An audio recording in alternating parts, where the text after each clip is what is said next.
Littlewich Ways, Episode 1, A New Beginning.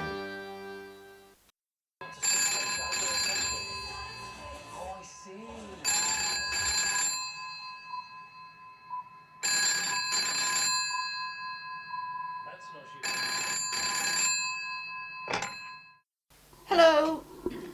Mum? Hello. Tom? Tom, is that you?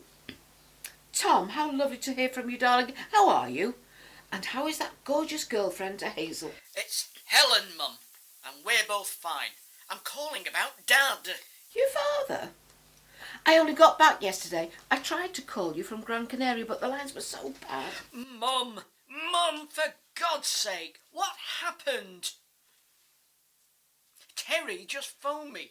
He said he'd just seen you were back. Somebody called Gwen told him Dad had had a heart attack and died. Who on earth is Gwen? What happened? Are you okay? I can be home early this afternoon if I can get a taxi to the airport now. Gwen's the pub landlady. Oh, lovely girl. She's been so helpful. Your dad had a heart attack, Tom. It was all very sudden. 1 minute he was sitting next to me reading the Times. Did you know you can get the English papers in Gran Canaria? But they're always a day behind, so you can never... Mum! This is Dad we're talking about. Yes, love, I know. And I loved him very much, but he's gone now. Weeping and wailing isn't going to bring him back, is it? 1 minute he was doing the crossword and next he was gone. They said he didn't suffer at all. He wouldn't have known a thing. Don't rush back, darling. I'm perfectly fine and the funeral isn't till next week. That's what Terry said Gwen told him. You're not having the funeral in the pub. Well, not the funeral, obviously, Tom. But I thought I'd have the wake there. Yes, why not? And all our friends are here in Littlewich. It makes perfect sense to me to celebrate your dad's life there. But you know how Dad felt about that place. Well, he won't be there, will he, darling? And anyway, where else would you suggest? I'd better come home and help. I can get a few days off work. I'll bring Helen with me. There's really no need to fuss, love. It's all sorted. I went to see Gwen as soon as I got home yesterday, and she's made all the arrangements. Rose, she said, don't you worry about anything. She's even sorted out the cremation and helped me pick the flowers. Dad's been cremated? Yes, that's what he wanted. Just let me butter my toast here. Mum, are you still there? I'm still here, love. I've just seen a removal van drive past outside. How exciting to have new people in the village. That's better. Now, tell me all about Hazel. I'm so looking forward to meeting her.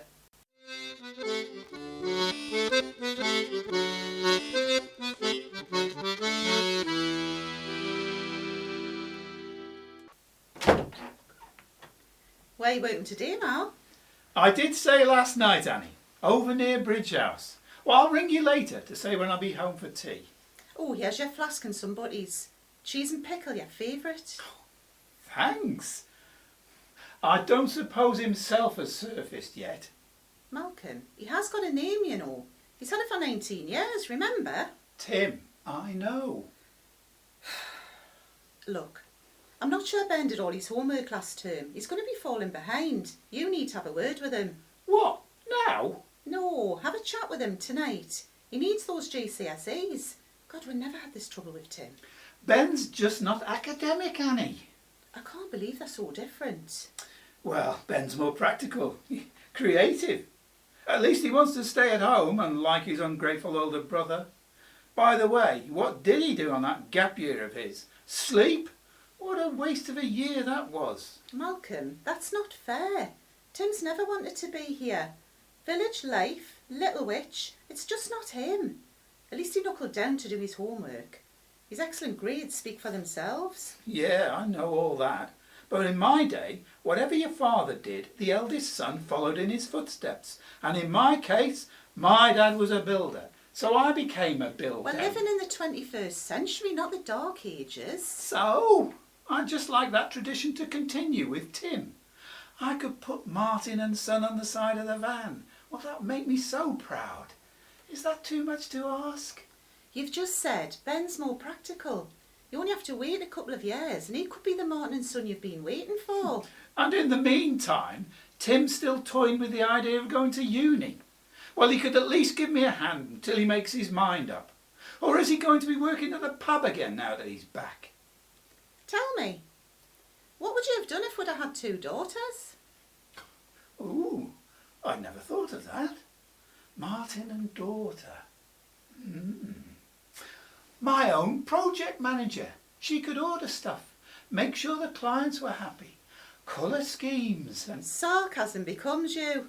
Considering I do that side of things anyway, plus the books, and run my own mobile hairdressing business, so... So, who needs a daughter when I've you, Annie? If I get time today, I might make you an apple pie with custard for tea. One of your favourites. What? Another favourite? 2 in one day? What's going on? What are you up to? I'm not on a promise, am I? Well, maybe you'll find that out later. Anyway, clear off. Some of us have got work to do.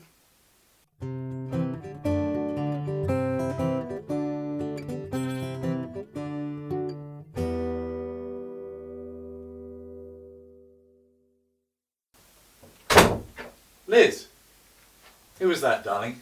Oh, David, a really sweet lady called Rose. She brought round a welcome to your new home card and homemade fruitcake. Wow, I'm going to enjoy having neighbours like this. Yes, but wait till you hear this. The husband only died last week and she hasn't even had the funeral yet. Well, she sounds as though she's got her priorities right. What a little treasure we have here in the village. What do you mean? Her husband's just died. Yeah, and she bakes us a cake before she buries her husband. I must make a point of meeting her. Well, not until after the funeral, obviously. David. Did you say you are going into school tomorrow? I thought the new term didn't start until next week.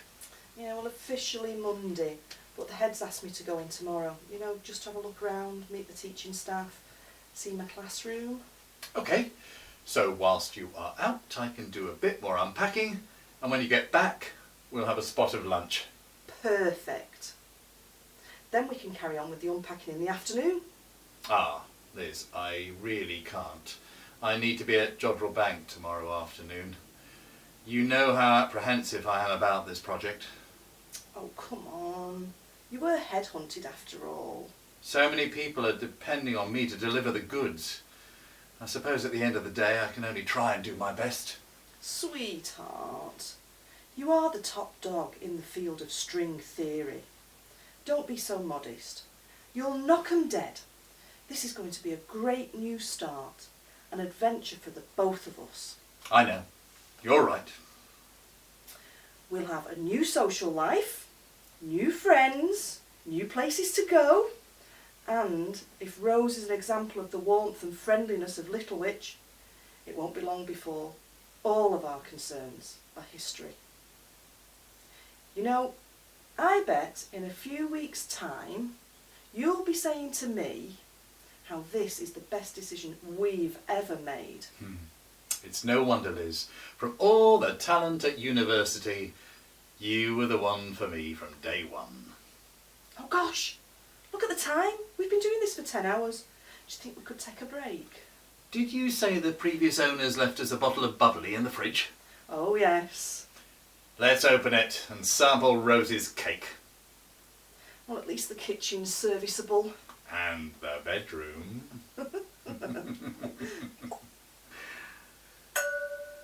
Cheers, darling. To many happy and fabulous times in our new home. And maybe the patter of tiny feet. Well, at least in the playground anyway. Liz, do you really want to go through all that again? We just need a little time. We're not going to give up on this just yet, are we? Well, are we?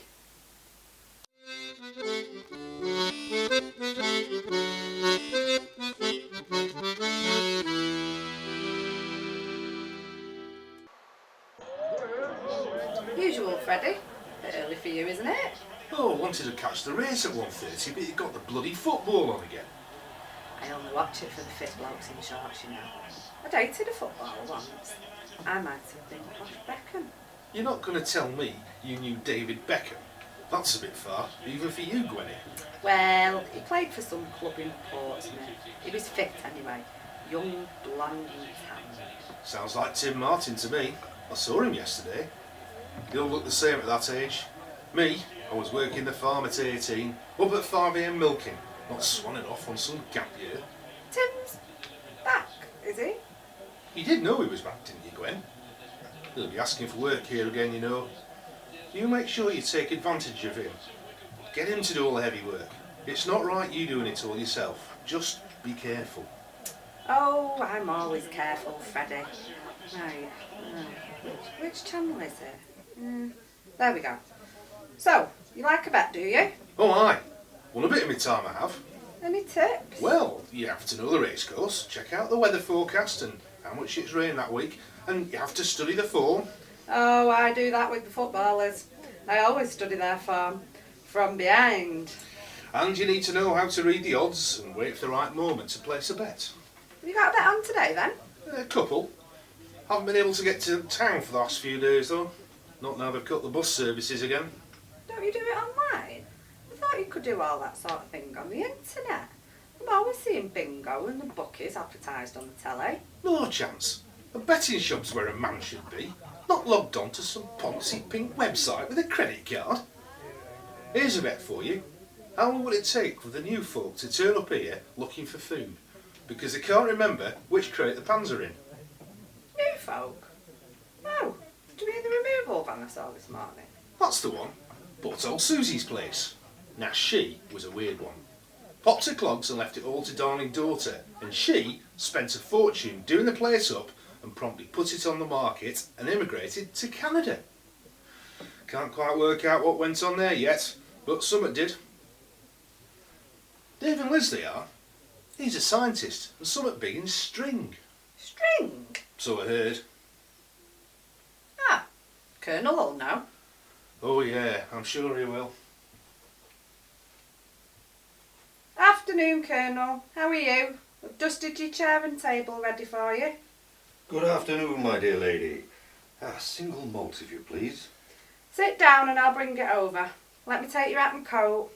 Oh, it is nice to see a man wearing hat these days. It's a trilby, my dear, not a hat. Of course it is. You go and settle yourself. I'll be over in a sec. Here you go, Colonel. I brought you the papers too. Let me get them in the right order for you. Thank you, dear. You don't mind if I do the Times crossword, do you? Not at all. You know, you don't have to ask me every day. It's not like anyone else is going to have a clue. Oh, Colonel, what do you know about string? String? What kind of string? The kind that them new people moving in are involved with. Freddie says he's a scientist and he knows about string. Ah, you mean string theory. It's a way of describing matter and how the universe works, to do with relativity and gravity. Oh, like the apple falling on what's-his-name's head. In a manner of speaking, string theory is a whole new way of looking at how the universe works. The Big Bang! Sounds promising. I'll have to have a chat with these new people. Would you put the papers just there, my dear? Thank you so much.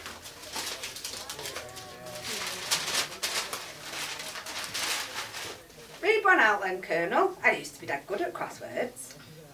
Well, it's not really... Oh, all right, my dear. Just this once.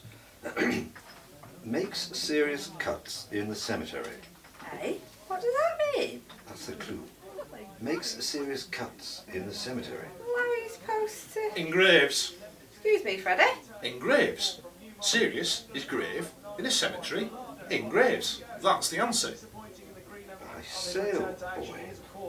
You're quite right. Which makes two down begin with G. Right, shush. The race is starting.